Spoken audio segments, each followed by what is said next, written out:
terrorism, as distinguished from a crime that would still be a crime but would not come under the purview of how we define terror, is by that one simple understanding that the crime was committed with the prior intent to send a message to the public at large, a message of terror or a message of contempt or a message of hatred or fear. And that is where, if that is present in the mens rea, in the guilty mind, then an offense that would otherwise be a simple different offense in our penal code attracts the added provisions of terrorism. As far as Imran Khan being a terrorist, his views might terrorize people who consider themselves more refined than him, but what he said and did was contemptuous in my view. But it was not terrorism. It's farcical to call it that. And the concept of terrorism being a special or separate offense in itself is problematic, because it is these carve-outs that we create. Rather than fixing the criminal system as a whole, we create carve-outs where we decide, all right, we can't fix all crime, so let's start fixing what we consider heinous crime. And then, because we had to fix the MQM and sectarian organizations at the time, we created this idea of terrorism and terrorism offenses attracting special clauses. And what that did was that makes every judge who feels something should be argued on a fast-track basis try to add the idea of terrorism to what otherwise is not a terrorism-related crime, and that ends up with these cases not culminating the way they should have, which is that someone should have been punished for the crime that they committed. Instead, they are not punished for the crime of terrorism because they weren't terrorists. And this is what we see here. You're making a farce of a process by indicting a political demagogue who should be put in his place for the contempt that he is carrying out. You will soon have judges quashing the terrorism charges because they rightly don't belong on his shoulders. This law has been used against both terrorism charges and sedition laws have been used against professors, student leaders, workers. We have to remember that in 2010, there was a strike in Faisalabad, one of the largest strikes in recent years. And the workers, the leaders of the workers were tried under terrorism charges, and they were sentenced for life. They were imprisoned for 5 years, and then, of course, the High Court overturned the decision.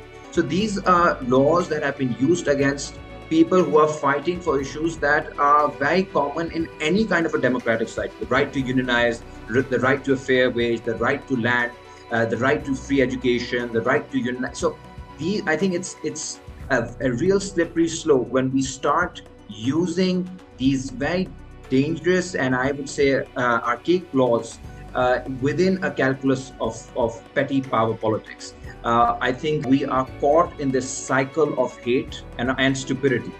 We have to overcome it, and we have to really deal with cases on merit. And if there's a genuine problem with the legal system, we have to refine and improve the legal system. But I think it's very dangerous to use these laws against political opponents, because eventually people like Khan Saab will get a deal. People like PMLN leaders, PPP leaders will get a deal. People like the leaders of the workers' movement, people like the leaders of the student movement, the women's movement, who will not have these same connections as these leaders do. And they're the ones who suffer from these laws. So I think there has to be a consensus, a political consensus across the ideological spectrum, that these are obnoxious laws. They are laws that are not fit for the current era, and they need to be thrown out.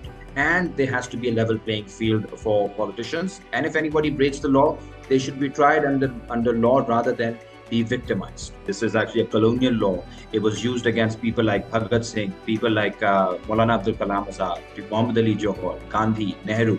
All of these people were accused of sedition because they were demanding the right for representation. They were demanding that the Indian people have a say in the government of India. And this was constituted by a foreign power. And loyalty was attached not to the people of India, but to the ruling elites, which happened to be of foreign origin. So to the king and the queen sitting in London. The other problem with the sedition law is that if you believe that the sovereignty belongs to the people. In Pakistan, sovereignty belongs to Allah, but the representation of that sovereignty belongs to the people. Then who are people being seditious against? That they cannot possibly be seditious against themselves. Now, a plot to overthrow the government is very different from saying you are spreading disloyalty against a government.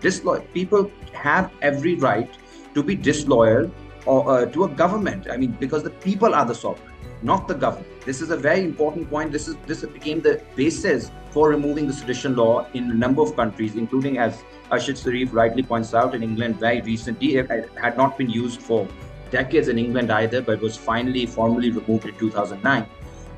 So I think this is a real clash between two concepts of sovereignty. One, the sovereignty that belongs to a monarch who happens to be foreign, and a form of sovereignty that belongs to the people.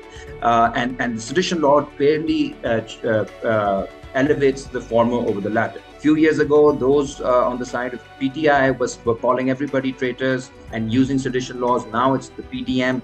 This is the crux of the matter. This is why I think we are all in this moment of extreme confusion, because everything has been reduced to an immediate calculus of power, immediate benefits, rather than some broader principles. I think we need some consensus on some of these issues, particularly sedition, because clearly it's been used by an authoritarian state to undermine the will of the people. Any law that undermines the will of the people, that undermines the sovereignty of the people, is the law that's against the people and hence against the country, and I think should be thrown out. The moment that you talk about consensus between the two largest parties of Pakistan, you will see there being something easier than creating that consensus suddenly on the table for both these parties. The people against whom this consensus is necessary are the same people that need these sedition laws on the books to use the way that they are being used today. And they are the same people who then carry these laws and their execution of punishment through to its conclusion, or use it to punish by holding without trial, extrajudicially or otherwise. It is those same people that will make these charges go away without a consensus being reached for Imran Khan if he were to try to build a consensus on it. And that is the reason why these charges survive till today. And that is why these laws survive till today, because our politicians behave like they are children on a merry-go-round. And when it is their turn, they focus on nothing but the fact that they are riding and it is fun. And they have no regard for getting off the ride when their turn is over. And hence, you have this over-policed understanding of our political system, where they use whatever they can against the other child waiting their turn, where they try to use any leverage, no matter how unelected, to stop the other person from getting what then becomes their rightful turn. Which is why you will not find consensus being built, because the PDM are popular today instead of using and disregarding and discarding the laws that were used against them 3 years ago. Not too long ago, 3 years ago. They are instead giving those same laws further cladding and are using them against the person that used, just because that person, Imran Khan and his government, aligned themselves with other powers in this country and used the same laws against them. So until this talk of consensus, I suppose, is utopian. If we were to build consensus in Pakistan between the largest parties on the basis of democracy, we would be in a different situation. I think we have to have a different approach to dissent. It cannot always be about policing. People are angry, people are upset. I think people are going to get more and more upset with the kind of inflation we see, unemployment, and now the floods. So if the state feels that the only way it can deal with contradictions, with dissent, is by using authoritarianism, is by using terror, fear, I think we're going to very quickly descend into an even more authoritarian and a controlled society. And this is not going to work, because I think eventually Pakistan is too big to be managed by this kind of a centralized state. There are too many contradictions.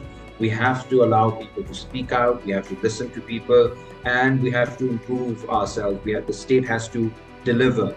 I think that's a very different conception of the state. State as someone that's taking care of the people, is representing the will of the people, rather than this policing machine that is meant to terrorize and discipline people. Unfortunately, our state was conceived like that under colonial times. It was formed like that. And sedition laws and terror laws are very much, sedition law more directly, but even terror law is part of this longer genealogy of control and terror. And we have to challenge that in all its manifestations, and change the basis of our state into one which actually delivers to the people of Pakistan. If there's one time where it has to deliver, it is now when we're facing unprecedented crisis.